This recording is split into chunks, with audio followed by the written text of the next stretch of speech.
कि कवियों के अंदर ऐसी क्या खास बात होती है जो वो अपने इमोशंस को इतने बेहतरीन तरीके से या इतने प्यारे तरीके से दुनिया के सामने पेश करते हैं। कवियों के अंदर कहूँ या हर इंसान के अंदर कहूँ, हर इंसान के अंदर एक कवि होता है, ठीक। लेकिन परिस्थितियाँ ऐसी आ जाती हैं कि व्यक्ति को कवि बना देती हैं। जब जब कोई तकलीफ़ मिलती है, कोई दर्द मिलता है या किसी भावना से आहत होते हैं, हमेशा कविता जो है दर्द से ही निकलती है, चाहे वो किसी व्यक्ति से मिले या किसी घटना से मिले। यानी जब जब हम तकलीफ़ में होते हैं तब तब एक कविता जन्म ठीक। लेती है। इंजीनियरिंग करने के बाद आप अध्यापन कार्य कैसे कर रहे हैं, इसके बारे में थोड़ा बताइए। मीन्स जैसे कि अगर किसी ने इंजीनियरिंग की है जी। तो उसके लिए तो फील्ड होती है, एक प्राइवेट सेक्टर या फिर कॉरपोरेट सेक्टर या आईटी सेक्टर में जॉब, जी। लेकिन फिर टीचिंग कैसे? इंजीनियरिंग के तुरंत बाद मैंने नोएडा की 3 कंपनियों में काम किया। बहुत बड़ी-बड़ी कंपनियाँ थीं, तीनों कंपनियों में काम किया। जब मैं वहाँ गया, तो शुरुआत में अच्छा लगा, नई-नई चीज़ें सीखी। लेकिन कहने को आज हम कह लें कि नोएडा और देश के तमाम बड़े शहरों में नौकरियाँ हैं, सैलरी है, लेकिन इंजीनियरिंग करने के बाद भी जो संघर्ष है, जो सम्मान इंजीनियर्स डिज़र्व करते हैं, वो सम्मान नहीं मिल पा रहा है। कैसा? आप ब्रीफली बताइए थोड़ा। ब्रीफली बताऊं तो इंजीनियर्स यहाँ से जाते हैं, एक मन में अरमान होता है कि डिप्लोमा करते हैं या बीटेक करते हैं तो नाम के आगे ईआर लगाते हैं, इंजीनियर लिखने लगते हैं। लेकिन जब वो कंपनियों में जाते हैं तो जिस सम्मान को वो डिजर्व करते हैं, जिस सैलरी को डिजर्व करते हैं, वो सैलरी नहीं मिल पाती है। और आज के समय में नोएडा जैसे शहरों में या बेंगलोर जैसे शहरों में मामूली सी बात है कि 7 से 8 हज़ार रुपये में छोटा सा कमरा मिलेगा, उसमें भी जब आप 3 से 4 लोगों को रखेंगे, और ऐसे में सैलरी जो रहती है उनकी बहुत कम। ठीक। 30,000 भी सैलरी मिलना मुश्किल है इंजीनियर्स को। ये 30,000 इंजीनियर्स की सैलरी है। हाँ। और अगर कोई इंजीनियर नहीं है या किसी ने भी ऐसी कोई टेक्निकल डिग्री नहीं की है तो उसके लिए तो काफ़ी ज़्यादा संघर्ष रहता होगा। काफ़ी ज़्यादा संघर्ष रहता है, और संघर्ष सिर्फ यही नहीं है। अभी हाल ही की बात बताऊं कि नोएडा जैसे शहर और भी तमाम शहर हैं, अपने आप बाहर से लगता है कि बहुत विकसित हो गए हैं, अच्छे हो गए हैं, लेकिन अभी भी जब हम वहाँ की हालत देखते हैं, असलियत देखते हैं, तो पता चलता है नाले तो हैं, नालों पे ढक्कन नहीं है। बिजली के खंभे हैं, लेकिन खंभों में लटकते तार ऐसे हैं कि कोई चल रहा है करंट लग जा रहा है, नालों में लोग गिरे जा रहे हैं। और हाल ही में मेरे ही एक दोस्त की इसी हादसे में डेथ हुई है। बड़ी तकलीफ हुई थी उस दौरान मुझे, लेकिन क्या कर सकते हैं हम। और बुरा तब लगता है जब वहीं के अधिकारी लोग कह देते हैं कि नाले में गिरने से मौत हुई, बिजली विभाग के अधिकारी कहते हैं, और विकास प्राधिकरण के कहते हैं वो नाले में तो गिरा, लेकिन गिरा किस वजह से कि उसे करंट लगा था। दोनों विभाग आपस में एक दूसरे पे आरोप लगाते रहते हैं, और साथ ही साथ ये कहते हैं कि भाई ऐसे ही गिर गया, कम से कम सांत्वना तो दे दो परिवार को। जब बड़े शहरों की ये दशा होती है तो लगता है कि हम किसके सहारे नौकरी करने जा रहे हैं। एक उम्मीद रहती कि हमने पढ़ाई की, लिखाई की, हम बड़े शहरों में जाके नौकरी करेंगे, और वहां जाने के बाद किसके भरोसे हम नौकरी कर रहे हैं। ना सरकार हमारा साथ दे रही है, ना ही जनप्रतिनिधि साथ दे रहे हैं, ना ही अधिकारी साथ दे रहे हैं। वैसे में किस पे भरोसा किया जाए। फिर आपने इंजीनियरिंग के बाद ये टीचिंग का पैशन कैसे अपनाया? वहाँ लगभग मैंने 2 साल तक काम किया तो काफ़ी चीज़ें मैंने सीख ली। ठीक। फिर मुझे लगा कि मैं लगातार चीज़ें सीखता तो जा रहा हूँ, लेकिन अगर मैंने चीज़ें सीख ली हैं वो हमारे तक ही सीमित रह जाएंगी। मैं किसी एक व्यक्ति के लिए काम करता रह जाऊँगा। अगर मैंने वाकई में कोई चीज़ सीखी है तो मैं कम से कम सीखी हुई चीज़ को और लोगों तक पहुँचाऊँ। उसके लिए अभी हाल ही में अपने राजकीय पॉलिटेक्निक कायमगंज की 2023 में स्थापना शुरुआत हुई थी, तो मुझे पता चला कि यहाँ पे वैकेंसीज आई हैं। मैंने अप्लाई किया, वहाँ पे सिलेक्शन हुआ, तो मैंने कहा कि इसके माध्यम से मैं टेक्निकल नॉलेज बच्चों तक पहुँचाऊँगा। और आपके अंदर जो कवि है वो बाहर कैसे आए थे? बाहर वो तो हम 12वीं कक्षा में थे, इंटर कॉलेज था, वहाँ पढ़ रहे थे। एकदम सच्ची वाली बात बता रहा हूँ, एकदम जो घटना रियल हुई थी वो बता रहा हूँ आपको। हालांकि कई लोगों क्या किसी को नहीं पता होगी, वो आज ही बता रहा हूँ। 11वीं कक्षा में हिंदी का पेपर चल रहा था, और हिंदी के पेपर के दौरान एक जिला स्तरीय प्रतियोगिता में भाग लेना था मुझे। तो परीक्षा के दौरान मैंने क्या किया, आधा पेपर करने के बाद मैं उस प्रतियोगिता में भाग लेने चला गया। जो परिणाम आया तो उस पेपर में मेरे शायद 44 या 45 नंबर आए। क्लास के लड़कों ने, खासकर लड़कियों ने मुझसे कहा, जी ये बताओ कि तुम्हारे तो पिताजी भी टीचर हैं, तुम भी इतनी अच्छी हिंदी आती है, लेकिन उसके बाद ये नंबर काहे कम आए हैं। बाकी लोगों, किसी के 60 थे, किसी के 70 थे। अब हमें लगातार कई दिनों तक चिढ़ाया गया। हमने जोश जोश में आके उस दिन उन लोगों से बोल दिया कि जिन किताबों के पढ़ के आप लोग उछल रहे हो ना, उन्हीं किताबों में मेरा नाम पढ़ोगे आप लोग। अब हमने, लड़कों में होता है कि जोश जोश में जितनी औकात नहीं उससे ज़्यादा बोल जाते हैं, हम भी बोल गए। अब बाद में बड़ी चिंता सताने लगी। हमने कह तो दिया, लेकिन करेंगे अब कैसे? करें क्या हम। ठीक। फिर एक दिन ऐसे ही बाजार में मैं समोसे या जलेबी खा रहा था, तो अखबार जो लपेट के देते हैं वो लोग, अखबार में मैंने देखा राष्ट्रीय कवि संगम के जिलाध्यक्ष बने दिलीप कश्यप। तो उनके बारे में पता चला, हमने गूगल पे खोजना शुरू किया। हमने कहा फर्रुखाबाद में है, माने कवियों की कोई संस्था है जो काम कर रही है, ठीक ठीक। अब कैसे उन तक पहुंचा जाए, ये मैंने गूगल का सहारा लिया। बहुत देर तक ढूंढते रहे, उनका ना कोई संपर्क मिला ना कुछ। फिर ऐसे ही एक दिन इंस्टाग्राम पे वो मिल गए हमें। फिर उनके पास मैंने मैसेज किया, भैया ये हमारी प्रोफाइल है, ऐसे ऐसे हमने काम किया है। तो उन्होंने कहा ठीक है, आइए एक दिन मिलते हैं। फिर राष्ट्रीय कवि संगम की एक श्री राम काव्य पाठ प्रतियोगिता हुई, तो उसमें मैंने प्रतिभाग किया। तो पूरे फर्रुखाबाद जनपद में पहली बार वो मेरा पार्टिसिपेट था, उसमें प्रथम स्थान आया। ठीक। और हमारी डॉक्टर रजनी सरीन जी अब हमारे बीच में नहीं है, फर्रुखाबाद की बहुत ही कुशल समाज सेविका चिकित्सक थी।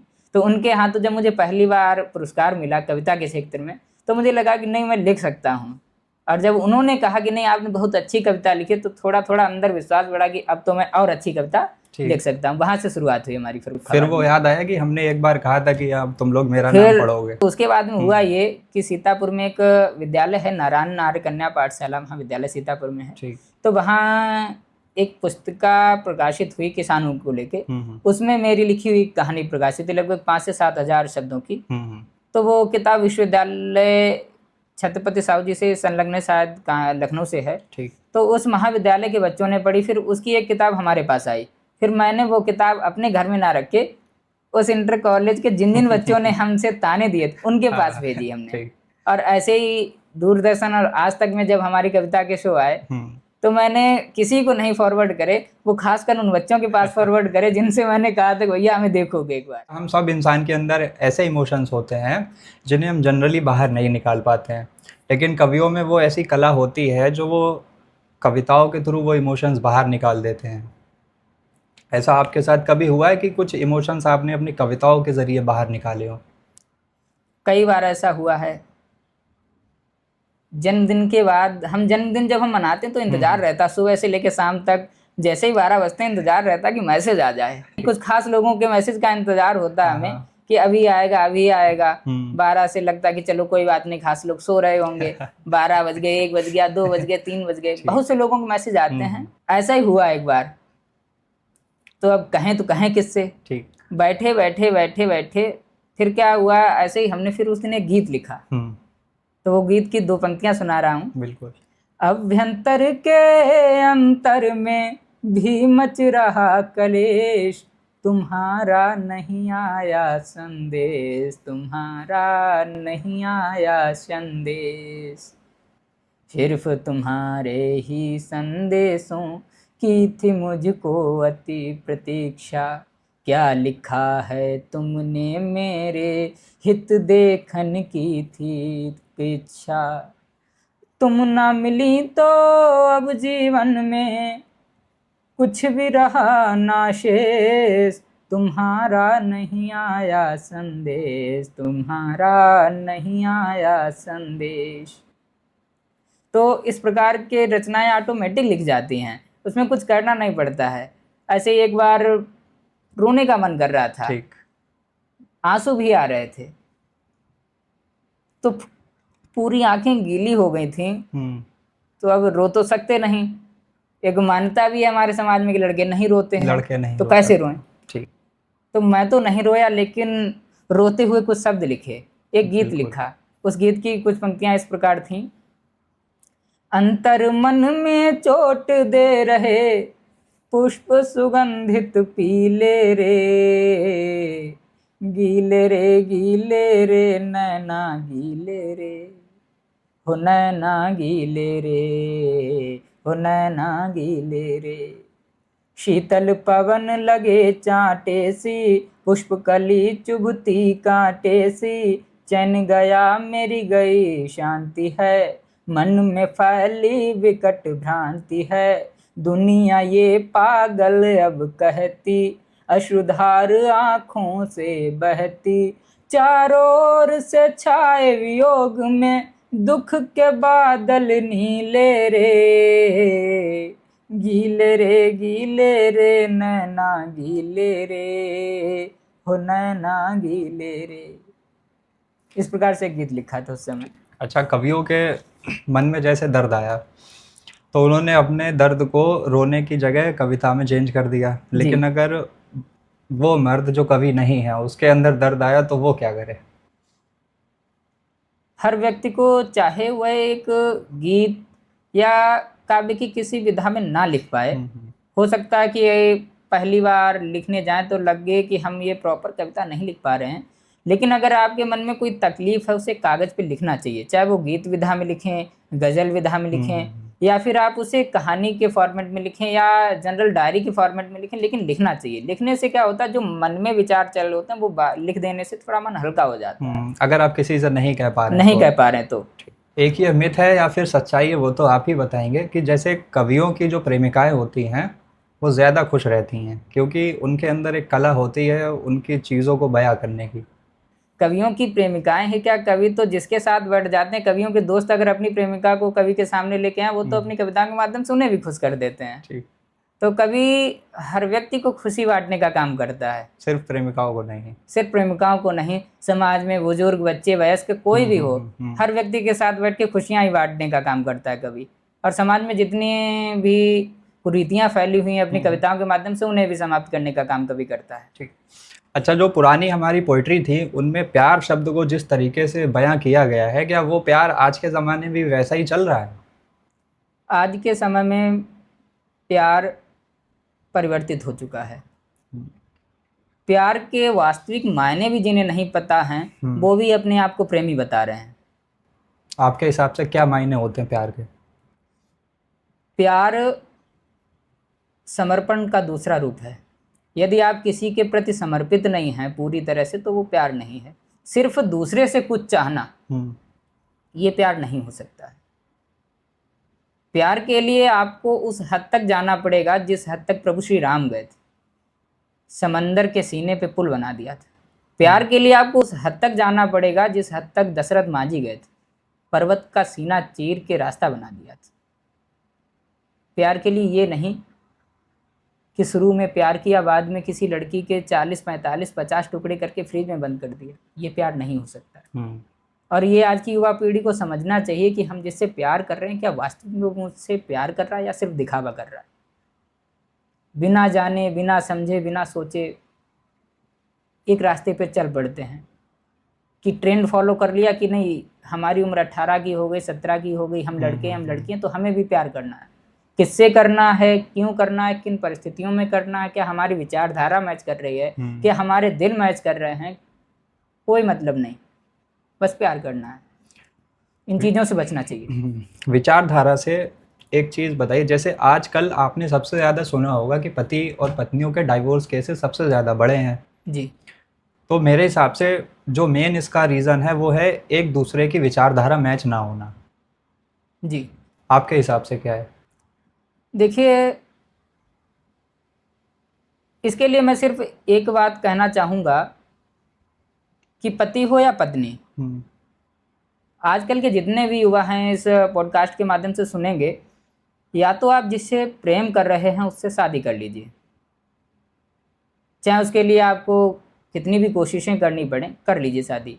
अगर नहीं कर पा रहे हैं तो फिर आपकी जिससे शादी हो रही है उसी से प्रेम करिए, उसके अलावा फिर किसी तीसरे की तरफ मत देखिए। अगर आप तीसरे की तरफ देख रहे हैं तो फिर निश्चित रूप से आपके बीच में दरारें आएंगी, झगड़े होंगे, और झगड़ों में छोटे छोटे ही झगड़े आगे चल के इतने बड़े झगड़े बन जाते हैं कि वो एक दूसरे की जान पर भी उतारू आ जाते हैं। और क्या ऐसा होता है कि प्यार सिर्फ एक ही बार होता है? क्योंकि बहुत सारे लोगों से हमने सुना है कि वो मानते हैं कि एक लड़का किसी लड़की से प्रेम प्रसंग में है और फिर किसी कारणवश उन दोनों को अलग होना पड़ा, फिर लड़का उस फेज़ में चला जाता है कि उसके सिवा वो और किसी को चाहना पसंद नहीं करता है। इससे क्या होता है, अगर उनकी शादी किसी और से होती है तो वो उसके प्रति अपना संपूर्ण समर्पण नहीं देते हैं। तो क्या ऐसा होना चाहिए? नहीं, ये बात कतई सही नहीं है कि प्यार एक बार होता है। कुछ लोगों को प्यार एक बार होता है, 2 बार होता है, लेकिन इसमें क्या है कि हम जिससे प्यार कर रहे हैं, कई बार वही सूरत, वही आत्मा, वही हृदय हमें जब दूसरे में दिखाई देने लगता है तब हमें उस दूसरे से भी प्यार हो जाता है। अगर वही सूरत, वही बातें, वही मुस्कान, वही मीठी सी आवाज़, वही चाल किसी तीसरे में हमें दिखाई देती है तो हमें उस तीसरे से भी प्यार हो जाता है। वो अलग बात है कि हमें तीसरे से प्यार हो रहा है, लेकिन हमारे दिल में जो प्यार है वो उस पहले वाले व्यक्ति को ही देख के जाग रहा है तीसरे में। तो विशाल जी, आपके रिलेशंस आपके पिताजी के साथ कैसे रहे हैं? क्योंकि जो लड़कों का और उनके पिता का बॉन्ड है वो ज़्यादा फ्रेंडली नहीं रहता है, और लड़के सबसे ज़्यादा अगर डरते हैं तो वो अपने पिता से डरते हैं, लेकिन प्यार भी वो सबसे ज़्यादा अपने पिता से ही करते हैं। बिल्कुल। मेरे जितने भी मित्र हैं या जानने वाले हैं, सभी लोगों से मैंने ऐसा ही सुना है कि वो पिताजी से बहुत डरते हैं। बहुत डरते हैं। लेकिन मेरे पिताजी के साथ मेरी बचपन से दोस्ती रही है। मेरे पिताजी तो अभी भी मुझे गोद में उठा के एकदम गलियों में टहलने लगते हैं, अभी भी वो मुझे गोद ले लेते हैं। अच्छा। तो गांव में जब भी निकलता हूँ, होली दिवाली त्योहार या ऐसे ही कभी किसी दिन निकला, तो पिताजी का मन हो जाता है कि आज जो है हम मेरे छोटे भाई को ना वो मुझे गोद लेके खिलाने लगते हैं। तो मोहल्ले के जितने लोग हैं वो कहेंगे अरे आप तो अपने लड़के को बिगाड़ रहे हैं। हाँ। पापा कहते हैं कि ये बताओ, लड़का हमारा, वो मेरा बेटा, मैं उसे चाहूँ सर पे बिठाऊं, तुम्हें क्या है। ठीक। लेकिन उनका यही प्यार मुझे उनके प्रति सदैव समर्पित करने के लिए मजबूर करता रहा। उनके इसी प्यार की वजह से मैंने कभी भी उनका दिल दुखाने की कोशिश नहीं करी। आज के पिताओं को ये सोचना चाहिए कि हमारे समाज में एक परंपरा है। क्या परंपरा? ये है, एक नियम समझ लीजिए परंपरा, कि बच्चों पर उनके दोस्तों का असर सबसे ज़्यादा होता है। ठीक। अगर हम समय रहते अपने बच्चों को अपना मित्र ना बना पाए तो कोई दूसरा व्यक्ति आपके बच्चों को अपना मित्र अवश्य बना लेगा। और अगर आपके बच्चे आपके मित्र ना बन पाए तो आपको वो अपने मन की बात कभी नहीं बता पाएंगे। बिल्कुल। और फिर उनके मन में क्या चल रहा है ये आप कभी नहीं जान पाएंगे। और इसी कारण होता ये है कि बच्चों के दिमाग में तमाम प्रकार की चिंताएं, दुर्विचार आते रहते हैं, और अंत में वही विचार एक बड़ा हादसा उन्हें अपराधी भी बना देते हैं और माँ बाप को पता भी नहीं चल पाता है। तो अगर इन अपराधों से बचाना चाहते हैं, गलत संगतियों से बचाना चाहते हैं, तो अपने बच्चों को अपना मित्र बनाना ही पड़ेगा। जो इंट्रोवर्ट है उसे एक्सट्रोवर्ट होने के लिए क्या क्या चीज़ें करनी पड़ेंगी? इंट्रोवर्ट लोग भी अपनी बात रखना चाहते हैं, लेकिन कई बार वो चाहते हुए भी नहीं कह पाते हैं। ऐसा नहीं कि उनके पास शब्द नहीं हैं, उनके पास भाव नहीं हैं, सारी चीज़ें होते हुए भी वो लोग नहीं कह पाते हैं क्योंकि उन्हें वो माहौल नहीं मिल पाया।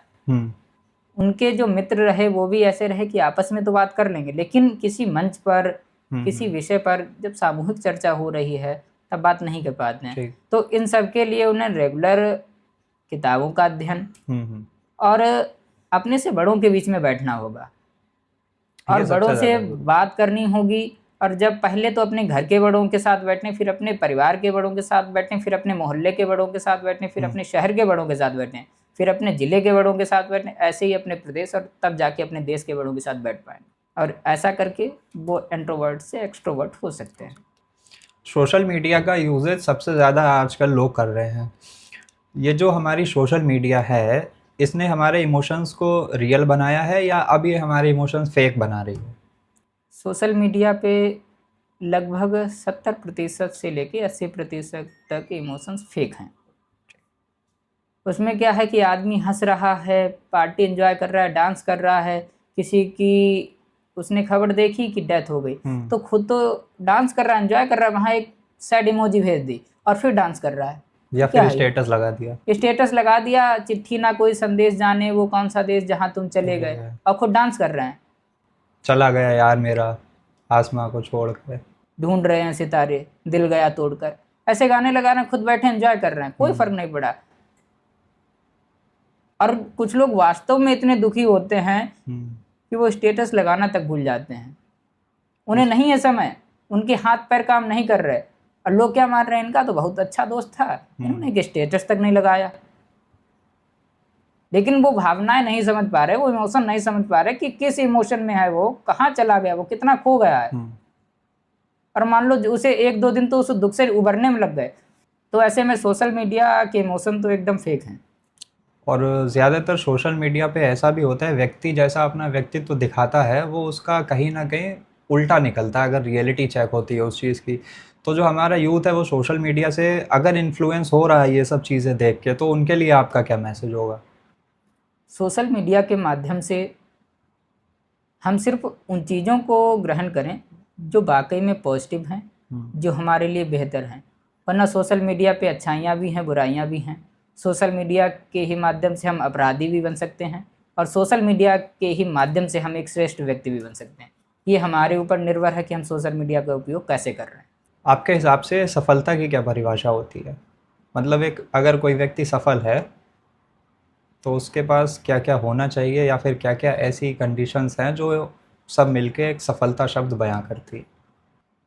सफल व्यक्ति मेरी नज़रों में वही है जब आप अपने पैशन से इतना कमाने लगें कि आप अपने माँ बाप को खुश रख सकें और जो काम आप कर रहे हैं उसमें आपको बोरियत ना लगे, सफल आप व्यक्ति। सफल हैं। लेकिन वो क्लास जिसे हम लोग मिडिल क्लास बोलते हैं, इस क्लास के लोगों को पैशन फॉलो करने में बहुत कठिनाइयाँ आती हैं। बिल्कुल, क्योंकि भले ही आज ये कहा जाए कि नहीं हर कोई सफलता पा सकता है, सबके लिए ओपन प्लेटफॉर्म्स हैं, आज हर कोई अमीर बन सकता है, लेकिन कितने लोग बन जाते हैं? भले ही कोई ये कहे कि नहीं मेहनत करने वालों की जीत होती है, कोशिश करने वालों की हार नहीं होती है, ये सब सिर्फ बातें हैं। जब व्यक्ति कोशिश करता है, सफलता उसे तभी मिलती है जब आखिरी सीढ़ी पर पहुंचने के बाद भी कोई उसे ऊपर से खींचने वाला हो। अगर कोई उसे सहारा देने वाला नहीं होता है तो आखिरी सीढ़ी पर पहुंचने के बाद भी लोग फिसल जाते हैं। तो फिर उसका अफसोस उसे जीवन भर रहता है। फिर उसे अफसोस इतना रहता है कि वो समाज को अपना चेहरा दिखाने लायक नहीं रहता है, घुट घुट के जीता है आदमी। और बयां भी नहीं कर पाता कि उसके अंदर चल क्या रहा है। आदमी इतना दुखी हो जाता है और समाज क्या कहता है, ये तो कलाकार बनने चले थे, इन्हें भी कवि बनना था, या इन्हें भी एक्टर बनना था, या इन्हें डांसर बनना था, क्या कर लिया इन्होंने। क्योंकि तब बड़ी तकलीफ होती है। क्योंकि व्यक्ति एक तो पहले से ही अपनी असफलता की मार से जूझ रहा होता है, ऊपर से ये समाज। ऊपर से समाज, और लोग बड़ी बड़ी बातें तो कर देते हैं। कलाकारों के भी संगठन चलते हैं, या सरकार भी कह देती है कि फिल्म सिटी ये बन गई, हम गांव से निकले हुए कलाकार को बड़ा मंच देंगे, ये कर देंगे, वो कर देंगे, लेकिन कितने लोगों को मिलता है?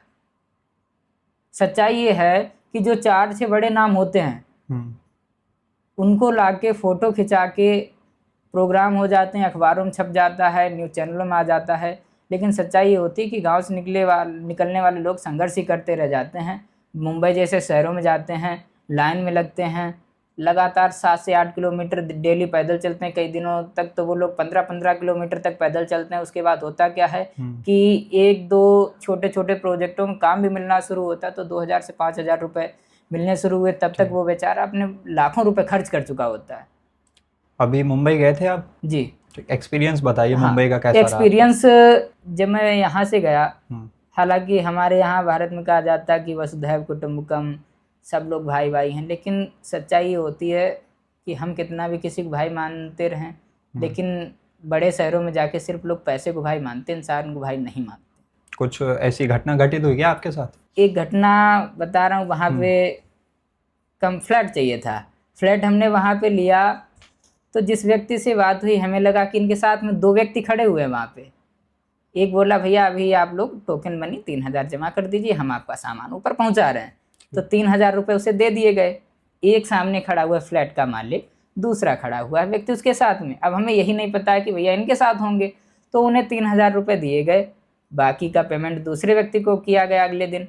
तो हमें लगा इनके साथ ही इनके घर में बैठे हुए हैं। तो अगले दिन पता चला जो केयर टेकर है, जो मालिक की तरफ से भेजा गया व्यक्ति, वो कह रहा हमें लगा ये आपके साइड से होंगे।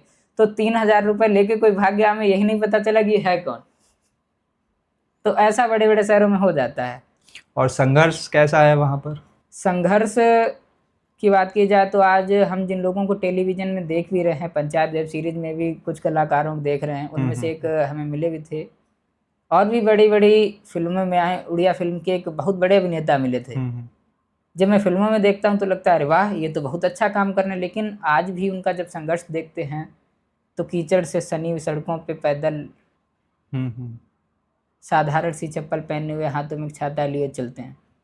तब लगता है कि बताओ इतनी बड़ी बड़ी फिल्मों में काम करने के बाद भी इतनी साधारण रूप में जी रहे हैं।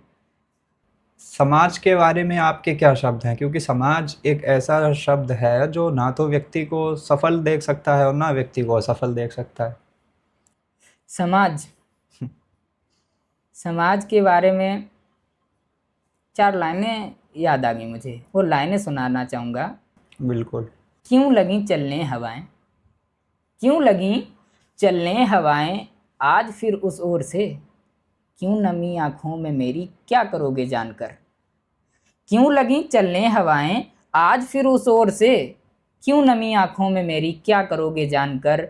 और सब ने मतलब की चलाई मेरी गर्दन पर छुरी, सब ने मतलब की चलाई मेरी गर्दन पर छुरी। गलतियां करता रहा मैं सबको अपना मानकर, गलतियां करता रहा मैं सबको अपना मानकर। तो समाज क्या है, हम जिन्हें अपना मानते हैं बाद में वही लोग हमारे पीठ पीछे छुरियां चलाते रहते हैं। बिल्कुल। जिस समाज से हमें उम्मीदें हैं, जिस समाज के भरोसे हम अपना सब कुछ भूल जाते हैं, लगता है कि हम ये करेंगे तो समाज क्या कहेगा, वही समाज हमारी सफलता के बाद में सामने से तो कहेगा कि आप बहुत अच्छा कर रहे हैं, हम आपको जानते हैं, पीठ पीछे वही लोग कहते हैं कि अरे ये क्या है, तुक्का लग गया। तुक्का लग गया। कई लोग तो हम अपनी ही बताएं तो हमारे बारे में हमें खुद, क्योंकि क्या है कि अपने बारे में अच्छाइयाँ बुराइयाँ दोनों स्वीकारने में बुराई नहीं होनी चाहिए, वरना हम अगर एक कल्पना वाली ज़िंदगी में जीते रहेंगे तो वो हमारे भविष्य के लिए खतरनाक रहेगा। ठीक। तो कुछ लोग हैं ऐसे जो सामने कहेंगे अरे विशाल जी आप तो बहुत बढ़िया कविता लिखते हैं, आप जैसा लिखते हैं वैसा तो शायद ही कोई फर्रुखाबाद में लिखता हो, और हमें पता कि सामने वाला झूठ बोल रहा है। ठीक। और बाद में वही लोग किसी दूसरे के पास जाएंगे, वो लोग कहते हैं अरे विशाल आते ही क्या है इन्हें। तो समाज क्या है कि कभी तो आपकी ज़रूरत से ज़्यादा प्रशंसा कर देगा, और कभी जितने आप बुरे हैं नहीं भी उससे भी ज़्यादा आपको बुरा बताएगा। तो इस समाज से बचना है हमें, और समाज के इस चरित्र का अपने ऊपर प्रभाव नहीं पड़ने देना है। समाज क्या कह रहा है उससे हमें फ़र्क नहीं पड़ना चाहिए, हमें अपने रास्ते पे चलना चाहिए। हमें पता होना चाहिए कि हमारे लिए क्या सही है क्या गलत है, हम अभी कितना सीख पाए हैं, अभी कितना सीखना बाकी है, तो उस हिसाब से हमें काम करना है। बिल्कुल। अगर हम लोग समाज के चक्कर में रहेंगे तो कुछ भी नहीं कर पाएंगे। समाज के चक्कर में रहेंगे तो बस सेल्फ मोटिवेशन डाउन हो जाएगा, रोते रहेंगे हम, परेशान रहेंगे, एंजाइटी होगी, और लोग समाज के ही चक्कर में परेशान होकर, देखा होगा युवाओं में कुछ लोग आत्महत्या कर लेते हैं, तो युवा अपनी परेशानी के कारण आत्महत्या नहीं करता है, युवा उस समाज के डर से आत्महत्या करता है जिस समाज के ताने, इज्जत, बेइज्जती की बातें उसे परेशान कर लेंगी। लेकिन जो आज की हमारी जनरेशन है उसने समाज की इन सब बातों को तो मानना बिल्कुल छोड़ ही दिया है, और ना ही समाज का उन पे कोई इम्पैक्ट पड़ता है।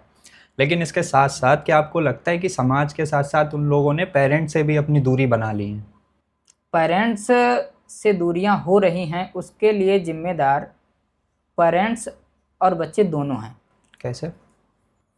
आज के टाइम पे क्या है कि पेरेंट्स अपने बच्चों के लिए अच्छा स्कूल खोज देते हैं, जमीन इकट्ठी कर रहे हैं, पैसा इकट्ठा कर रहे हैं, बड़े बड़े मकान बनवा रहे हैं, और उन्हें लगता है कि वो कुछ भी करें अपने बच्चों के लिए, इतना पैसा जोड़ लें कि हमारे बाद हमारा बच्चा कायदे से जिए। ऐसा पेरेंट्स सोचते हैं, लेकिन अपने बच्चे को ज़्यादा लाड प्यार देने के चक्कर में वो ये भूल जाते हैं कि हम उन्हें पैसा तो दे रहे हैं, क्या हम उन्हें वो संस्कार दे पा रहे हैं जिसके लिए उन्हें बहुत ज़्यादा ज़रूरत है। फर्रुखाबाद में कई ऐसे लोग हैं जिनके पास पैसा बहुत ज़्यादा है, लेकिन वो अपने बच्चों को सही से संस्कार नहीं दे पाए। अब उनके पास इतना पैसा होने के बावजूद भी उनके बच्चे जो है अपने माता पिता की वैल्यू नहीं कर रहे हैं। अभी जब हम लोग सफलता की बात कर रहे थे, तो अगर हम किसी काम मेहनत कर रहे हैं तो कहीं ना कहीं हम सफल तो हो ही जाएंगे, लेकिन व्यक्ति के जीवन में अगर रिजेक्शन आता है या फिर असफलता आती है तो उसके बाद वो टूट जाते हैं, और बहुत सारे लोग उसको ही बिल्कुल अपना लास्ट एंड समझ लेते हैं कि बस अब यहाँ पे सारी चीज़ें ख़त्म हो चुकी हैं, अब इसके बाद कुछ नहीं हो सकता है। लेकिन जब हमारी लाइफ में रिजेक्शन आता है तो हमें उसे कैसे फेस करना चाहिए? रिजेक्शन चाहे किसी जॉब का हो, चाहे किसी व्यक्ति का हो, कहीं से भी रिजेक्शन आए, जब जब हमारे जीवन में रिजेक्शन आए तो हमें अपने मन में सिर्फ एक ही विचार लाना है कि ईश्वर ने हमारे लिए इससे बेहतर कुछ रिजर्व कर रखा है, हम इससे बेहतर डिजर्व करते हैं, शायद इसीलिए हमें यहाँ से रिजेक्शन मिला। अगर हम ऐसा सोचेंगे तो हमें रिजेक्शन कोई तकलीफ नहीं देगा। और व्यक्ति अगर किसी चीज़ के बारे में बहुत ज़्यादा ओवर थिंक कर रहा है तो वो चीज़ ओवर थिंकिंग उसे क्रिएटिव बनाती है या फिर उसके विचारों को वो बर्बाद कर रही है? ओवर थिंकिंग दो प्रकार की होती है, एक पॉजिटिव ओवर थिंकिंग, हम्म। एक निगेटिव ओवर थिंकिंग। और ओवर थिंकिंग जो है एक टाइम लिमिट तक सीमित रखनी चाहिए, बहुत ज़्यादा समय तक उस विचार को दिमाग में घुमाते रहना नहीं चाहिए। हो अगर सक- हम बहुत ज़्यादा देर तक किसी भी विचार को रख रहे हैं, फिर वो हमारे लिए विचार ना बन के हथियार बन जाता है, और वो हथियार हम ही को ख़त्म कर देता है। उससे बचने के लिए क्या करना है कि अगर कोई विचार हमारे दिमाग में आ रहा है, परेशान कर रहा है, तो हमारे एक दो दोस्त ऐसे होते हैं जो हमारी विचारधारा के, उनसे बैठ के बात करनी है उस विषय में। तो उस विषय का लगभग 40 से 50% तक हल हमारे मित्र हमें दे सकते हैं। तो उससे क्या होगा, जो हमारी ओवर थिंकिंग है वो लगभग 60% तक कम हो जाएगी, बची हुई 40% वो धीरे धीरे वो भी खत्म हो जाएगी। और अगर ओवर थिंकिंग के टाइम पे हम अकेले बैठेंगे, अकेले रहेंगे, फिर वो ओवर थिंकिंग हमारे लिए एज ए वेपन काम करेगी, हमें ही ख़त्म कर देगी। आप अपने जीवन की सबसे जो प्यारी कविता आपको लगती हो वो आप हमें बताइए। प्यारी कविता या जो आपकी पसंद की हो। हमारी पसंद की क्या है कि हमने बहुत सारी कविताएं लिखी, लेकिन एक ऐसी कविता लिखी जिसके लिए डॉक्टर शिवम अंबर जी ने मुझसे एक बार कह रहे थे कि भाई ये आलू वाले कवि हैं। फर्रुखाबाद में जब देश के बहुत बड़े बड़े कवि आए रामनगरिया मेला के कवि सम्मेलन में, जब उनसे हमारा परिचय कराया गया तो बोले आप लोग जो भुने आलू खा रहे हैं ये तो आलू खा लीजिए, अभी हम आपको एक आलू वाले कवि से मिलवाएंगे। तो उन्होंने कहा ये जो है विशाल, ये आलू वाले कवि हैं। उन्होंने ऐसा इस वजह से कहा कि फर्रुखाबाद की मुख्य फसल आलू है, और उस आलू की दुर्दशा को देखने के बाद हमने आलू पे कविता लिखी थी। वो कविता आज आपको भी सुनाना चाहेंगे। बिल्कुल बिल्कुल। वो कविता इस प्रकार थी। भूख मिटाना काम हमारे आलू का, भूख मिटाना काम हमारे आलू का, भूख मिटाना काम हमारे आलू का, मिलता क्यों नहीं दाम हमारे आलू का, मिलता क्यों नहीं दाम हमारे आलू का। और फर्रुखाबादी आलू के ही चर्चे हैं, अखबारों में नाम हमारे आलू का, अखबारों में नाम हमारे आलू का। और टूटी सड़कें अव्यवस्थाएं मंडी में, लग जाता है जाम हमारे आलू का, लग जाता है जाम हमारे आलू का।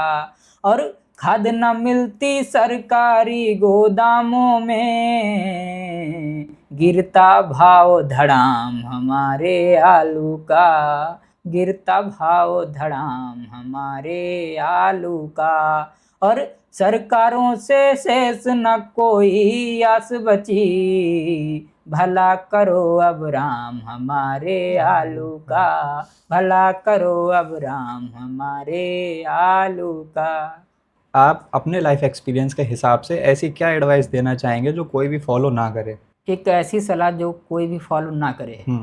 देखिए, हमारे और आपके सबके जीवन में ऐसा होता है कि बहुत सारे लोग ऐसे होते हैं जो बेवजह की सलाह देने आते हैं, और हमें लगता है कि ये व्यक्ति हमसे उम्र में बड़ा है तो उसकी बात मान लें, क्योंकि एक मूर्ख भी एक समय बाद 60 साल का हो जाता है, 70 साल का हो जाता है, 80 साल का हो जाता है।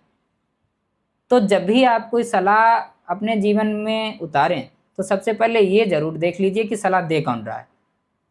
तो मैं यही आप लोगों को एक सलाह देना चाहूँगा कि किसी की भी सलाह बेवजह ऐसे मान ना लें, क्योंकि औरों की सलाह के चक्कर में हम अपना जीवन बर्बाद कर लेते हैं। तो सबकी सलाह कभी नहीं माननी है। अगर एक कवि की मांगे सरकार से होंगी तो कैसे होंगी? कवि की मांगें क्या है कि जिस हिसाब से सरकार है और माहौल है, आम आदमी, सरकार हो या कोई भी व्यक्ति हो, हमारे यहाँ का व्यक्ति जो है थाने में एक सिपाही से भी डरता है। उसकी इतनी हिम्मत नहीं होती है कि वो अपने अधिकार के लिए भी बोल सके। अधिकार की भी चीज़ मांगेगा तो डरते हुए मांगेगा। और उसी डरती हुई मांग की एक कविता लिखी थी, वो कविता आपको सुना रहा हूँ, वो सुनिएगा आप। वो कविता इस प्रकार से थी।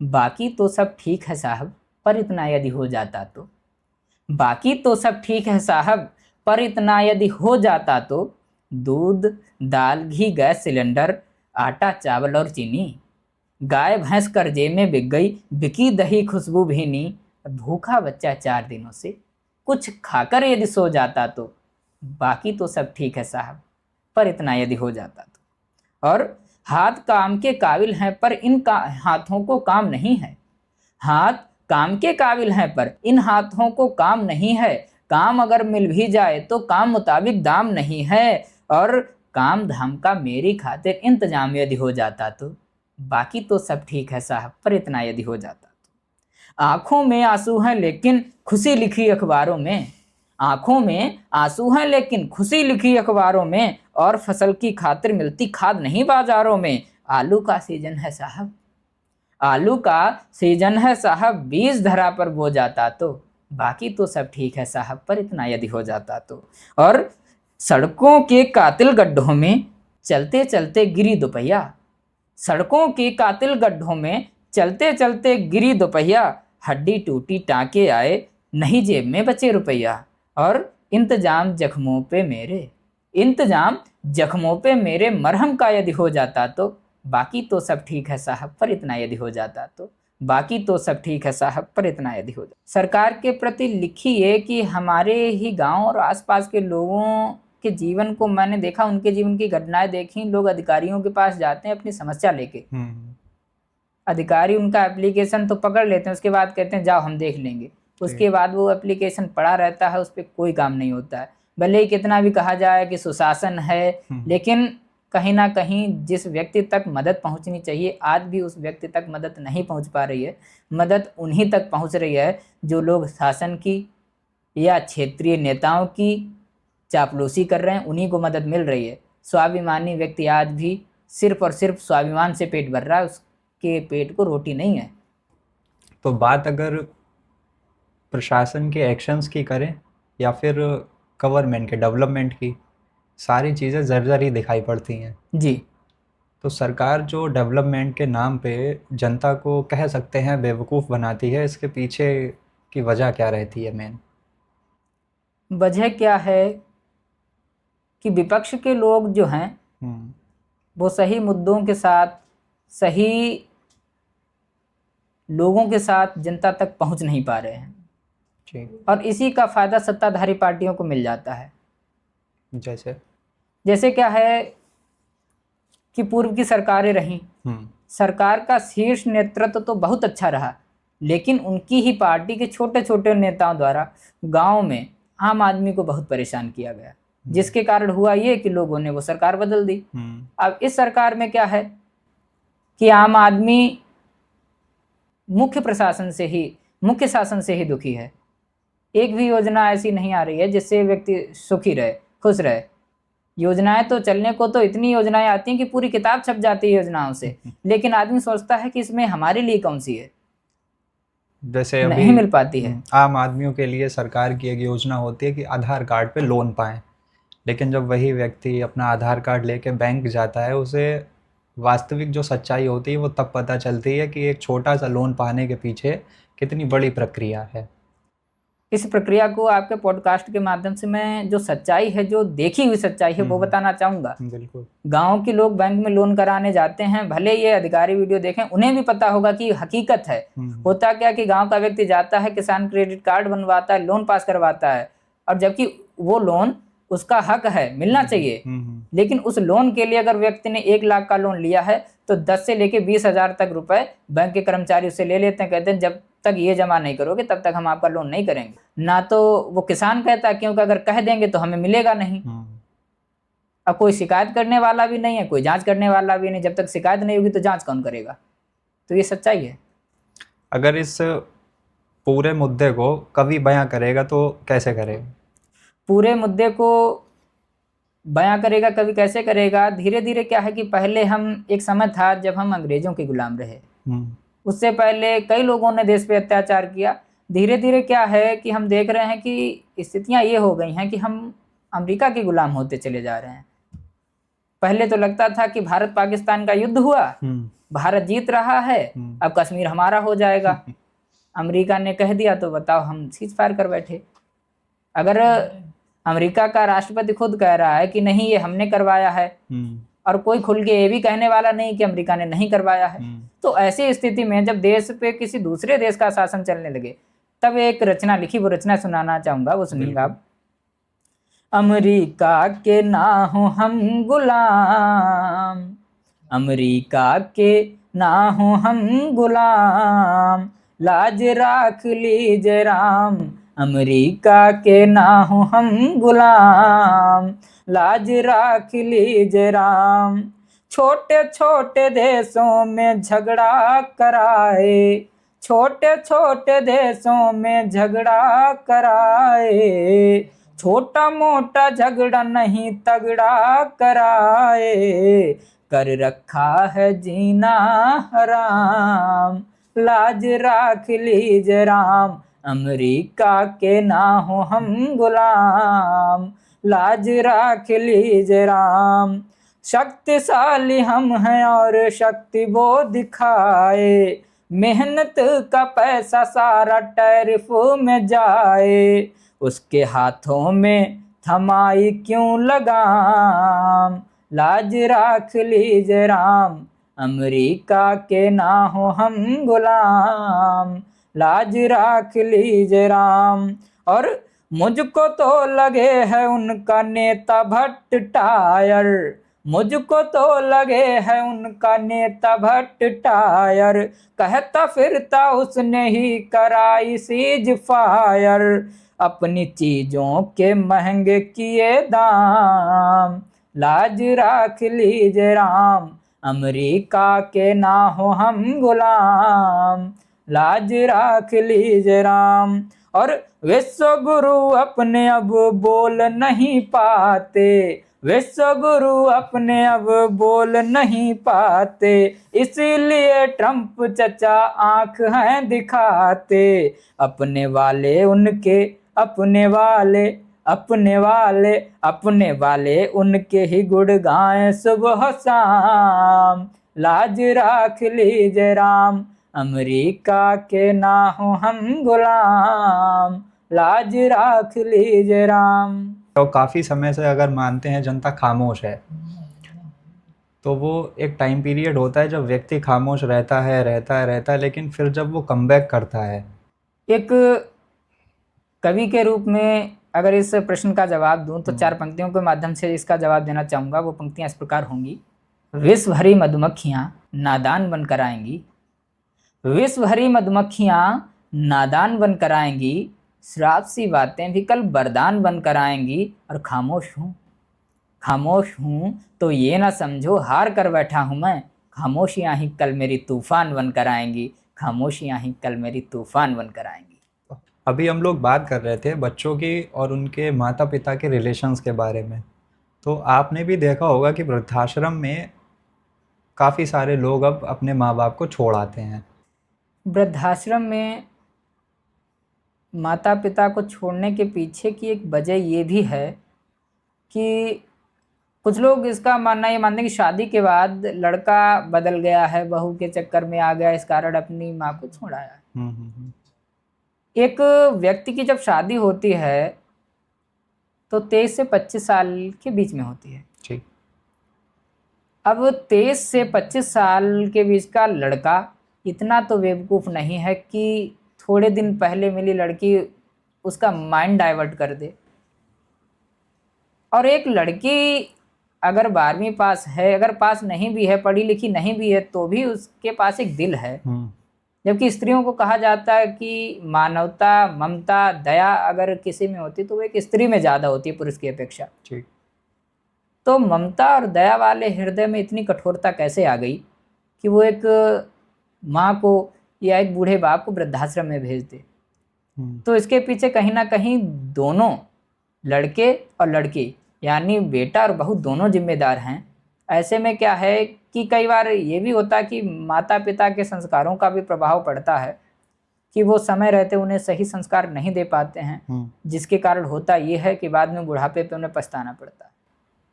तो ऐसे बच्चों के लिए सलाह रहेगी, माता पिता ने संस्कार भले ही कहीं पे कम दिए हों, या हो सकता है उनके संस्कार देने के बाद भी समाज में फैली कुछ कुरीतियों के कारण कुछ बुरी संगति के कारण लोग अपने मम्मी पापा को वृद्धाश्रम में छोड़ने चले जाते हैं, लेकिन ऐसा नहीं करना चाहिए। और इस विषय पे 4 पंक्तियां लिखित वो पंक्तियां सुनाना चाहूँगा। बिल्कुल।